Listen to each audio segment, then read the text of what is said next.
আসসালামু আলাইকুম। সবাই কেমন আছেন? আশা করি সবাই ভালো আছেন। আমিও ভালো আছি ইনশাআল্লাহ। তো দেখেন, আজকে আমি আপনাদের সাথে একটা জিনিস শেয়ার করব। আমি কি করতেছি তাই। আমি সকাল, এখন বাজে আপনি 7:30। এখন আসছি চকে। জানি না কে কি বলে, আমরা ঢাকায় তো চক বলে, তো আমি এখানে চকই বললাম। তো অনেকে ক্ষেত বলে, চক বলে, তো আমি চকই বললাম। দেখেন সকালের পরিবেশটা কত সুন্দর। আমি আসছি আমাদের সবজি খেতে, কিছু সবজি নিব।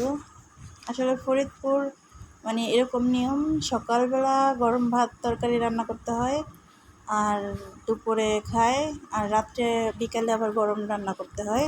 তো বাস সেটাই আপনাদের বললাম। তো এখন আমি যাইতেছি কিছু সবজি আনতে, সবজি খেতে। তো দেখেন আমি কী কী সবজি আনি। দেখেন পরিবেশটা কত সুন্দর। এই দেখেন চলে এসেছি আমি খেতে।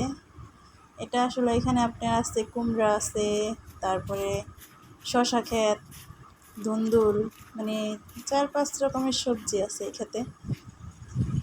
তো দেখেন কত বড় ক্ষেত। তো এখান থেকে এখন আমি কিছু সবজি নিব। এই দেখেন কুমড়া শাক নিলাম রান্না করার জন্যে। তারপরে দেখেন ধুন্দুলগুলা কীভাবে ধরে আছে। দেখেন কুমড়া হয়েছে কত বড় বড়, অনেকগুলো কুমড়া হয়েছে। তো এই দেখেন এখন যাইতেছি আমি শশা খেতে। এই দেখেন খুবই সুন্দর লাগতেছে, সকালকার পরিবেশ অনেক ভালো লাগতেছে।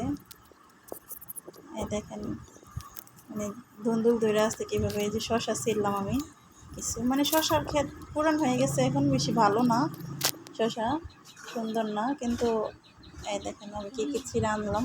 কুমড়া ফুল, তারপরে শশা, কুমড়া শাক। তো তারপরে দেখি যে আমি আসার পরে আমার শ্বশুর আব্বা আবার আসছে। উনি আবার আসছে হলো আমাদের গরুর জন্য ঘাস নিতে। এই দেখেন আমার শ্বশুর যাইতেছে। আসার পরে দেখেন কীভাবে, আমার শ্বশুর অনেকটা চালু, এগুলো দিয়ে এটা জাতা বলে, কীভাবে ঘাস কাটে দেখেন। তো আপনারা ভাববেন শ্বশুরে ঘাস কাটে, তারপরে ঘাস চকে থেকে আনে। এটা আসলে আমাদের গৃহস্থ বাড়ি। দেখেন ঘাস কাটা হয়ে গেছে, গরুর খাইতেও দেওয়া হয়ে গেছে। তো এগুলা আমার শ্বশুর কাটছে, আমি গরুরে দিচ্ছি। তো এটা মনে করেন গৃহস্থ বাড়ির গর্ব, গরু গৃহস্থ কাজ। তো আমার ননদ এসে বললে, ভাবি চলেন লেবু বাগানে যাব।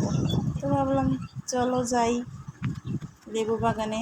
তো দেখেন আপনাদের দেখাই, আমি যেখানে যা করতেছি আপনাদের সাথে শেয়ার করতেছি আজকে আমি কি কি করলাম। তো দেখেন এটা হলো আমাদের বলতে আমার কাকা শ্বশুরের লেবু ক্ষেত। এই দেখেন এটা পুরাটা বাগান ছিল মনে করেন। তো এখন মধ্যে দিয়ে গাছ উঠে ফেলাইছে, চারপাশে শুধু লেবু গাছগুলো রাখছে। অনেক লেবু ধরছে। প্রচুর রোদ ছিল তখন, রোদ উঠে গেছে। এইটা এলো আপনার 10টার পরে। তো আমার ননদ আসছে, আমি আসছি। দেখেন আমি আবার 2-3টা লেবু ছিঁড়াও ফেলাইছি, বেশি একটা বড় হয় নাই তাও।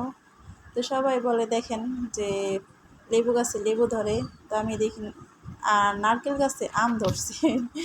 দেখেন আমি নারকেল গাছে থেকে আম পাড়ছি। তো এই আমগুলো এখন বাড়ি নিয়ে মাখামো আর আপনাদের দেখায় খাবো। এই দেখেন তো বাসায় আসলাম, ওই যে দেখেন বড় আম 2টা, আর কিছু আমাদের বাড়ির কাছের আম। এখন আম মাখাবো। তো আমার ননদ আছে এখানে, আমার মেয়ে আছে, আমি আছি, আমি হলো বসে বসে দেখতাছি আর ওরা হলো মাখাইতেছে। তো আমগুলো এখন ধুইয়া তারপরে ছুলবো, আমার ননদ ছুলতেছে। তো এই সময় আম মাখা সবারই ভালো লাগে, রোদ্রের সময় ভালোই লাগে।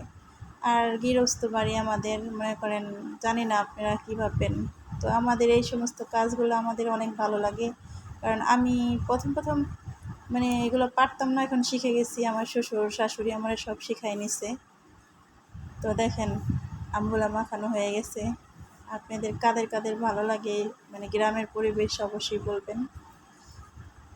তো সবাই এখন খাওয়া স্টার্ট করব। মাখানো হয়ে গেছে আম। তো কার কার খাইতে ইচ্ছা করতেছে দেখেন তো। কেমন হয়েছে। অল্প ছিল কিন্তু মজা হয়েছিল আমটা। সবাই ভালো থাকবেন। আল্লাহ হাফেজ।